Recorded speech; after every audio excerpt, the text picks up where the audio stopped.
दिल्लीचा लाल किल्ला केवळ एक ऐतिहासिक वास्तू नसून भारतीय इतिहासाचा एक साक्षीदार आहे। अशा या वास्तूची आज आपण थक्क करणारी 10 वैशिष्ट्ये जाणून घेणार आहोत। लाल किल्ल्याची निर्मिती। लाल किल्ल्याचे बांधकाम 1639 मध्ये मुघल सम्राट शाहजहानने आपली राजधानी आग्राहून दिल्लीला हलवण्याच्या निर्णयानंतर सुरू केले। या किल्ल्याची रचना ताजमहालचे शिल्पकार उस्ताद अहमद लाहोरी यांच्या नावावर आहे।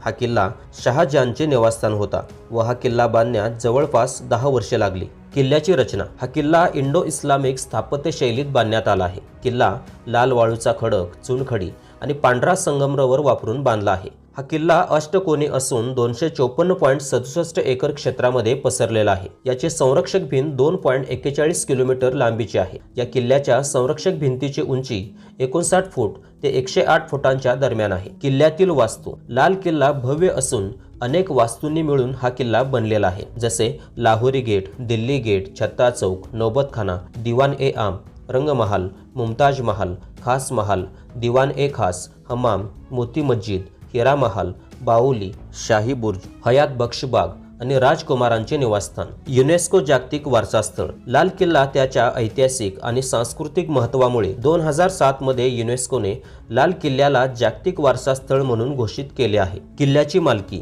काळानुसार हा किल्ला विविध साम्राज्याच्या ताब्यात होता, जसे 1648 ते 1857 मध्ये मुघल साम्राज्य, 1783 ते 1787 मध्ये शीख महासंघ, 1788 ते 1803 मध्ये मराठा साम्राज्य, 1857 ते 1947 मध्ये ब्रिटिश भारत सरकार आणि 1947 पासून हा किल्ला भारत सरकारच्या ताब्यात आहे।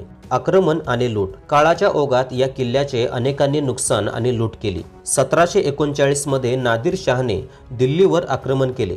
त्यावेळी त्याने किल्ल्यातील मयूर सिंहासन आणि कोहिनूर हिऱ्यासारख्या मौल्यवान वस्तू लुटल्या। 1760 मध्ये अहमद शाह दुरानीने किल्ल्याची संपत्ती लुटली आणि किल्ल्याचे नुकसान केले। 1788 मध्ये गुलाम कादिरने संपत्ती लुटून किल्ल्याचे नुकसान केले। 1857 पासून ब्रिटिशांनी किल्ल्यातील सुमारे 80% ऐतिहासिक इमारती आणि बागा जमीनदोस्त केल्या आणि अनेक मौल्यवान वस्तू लंडनला नेल्या। पर्यटन स्थळ। लाल किल्ला दिल्लीतील अतिशय महत्त्वाचे आणि लोकप्रिय पर्यटन स्थळ आहे। दरवर्षी लाखो भारतीय आणि परदेशी पर्यटक किल्ल्याला भेट देतात। विविध वास्तूंव्यतिरिक्त किल्ल्यात नवीन वस्तू संग्रहालय आहेत। सोमवार वगळता येथे दररोज संध्याकाळी लाईट अँड साऊंड शो आयोजित केला जातो। किल्ल्यात बाजारपेठ देखील आहे। लाल किल्ला आणि स्वातंत्र्य दिन। लाल किल्ल्याच्या लाहोरी गेट या मुख्य प्रवेशद्वारावर भारताचे पंतप्रधान 15 ऑगस्ट या स्वातंत्र्य दिना दिवशी ध्वजारोहण करतात आणि जनतेला संबोधित करतात। किल्ल्याची सुरक्षा। या किल्ल्याला दररोज अत्यंत कडक सुरक्षा दिली जाते। CISF, ASI आणि दिल्ली पोलीस एकत्रितपणे किल्ला आणि परिसरात सुरक्षा देतात। 15 ऑगस्ट स्वातंत्र्य दिना दिवशी सुरक्षा अधिक कडक असते, तेव्हा भारतीय सैन्य, निमलष्करी दल आणि स्नायपर्स तैनात केले जातात। हा भाग नो फ्लाय झोन म्हणून घोषित केला जातो। भारतीय चलनी नोटेवर स्थान। लाल किल्ल्याचे महत्त्व इतके आहे की भारतीय रिझर्व्ह बँकेने 500 रुपयांच्या नोटेच्या मागील बाजूस